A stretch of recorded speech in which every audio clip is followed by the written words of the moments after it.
নমস্কার। আজ আমার নিবেদন কবি অপূর্ব দত্তের লেখা কবিতা ভালো থেকো মা। এই চিঠিটা লেখার কথা ছিল 2 মাস আগে। জানি তো মা, লিখতে গেলে খাম পোস্টকার্ডে লাগে। আমি কি আর পোস্ট অফিসে একলা যেতে পারি? আমার যাওয়া বলতে কেবল পল্লবীদের বাড়ি।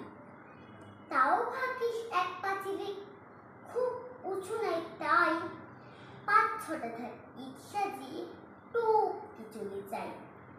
ছোড়দাকে রোজ বলতে বলতে আজকে হলো দয়া।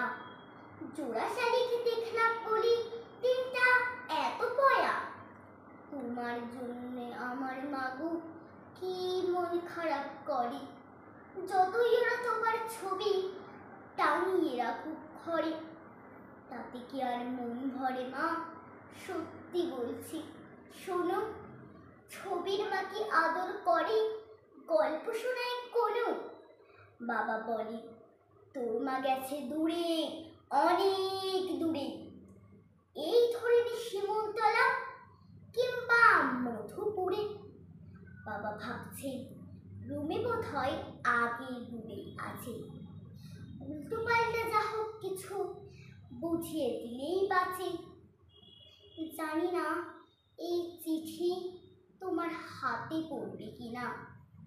তুমি তো আর আসবে না, তাই আসতেও লিখছি না।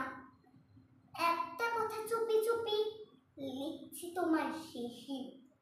তোমার রুমে ভালোই আছে, তার সে নিজের দেশে। ভালো থেকো।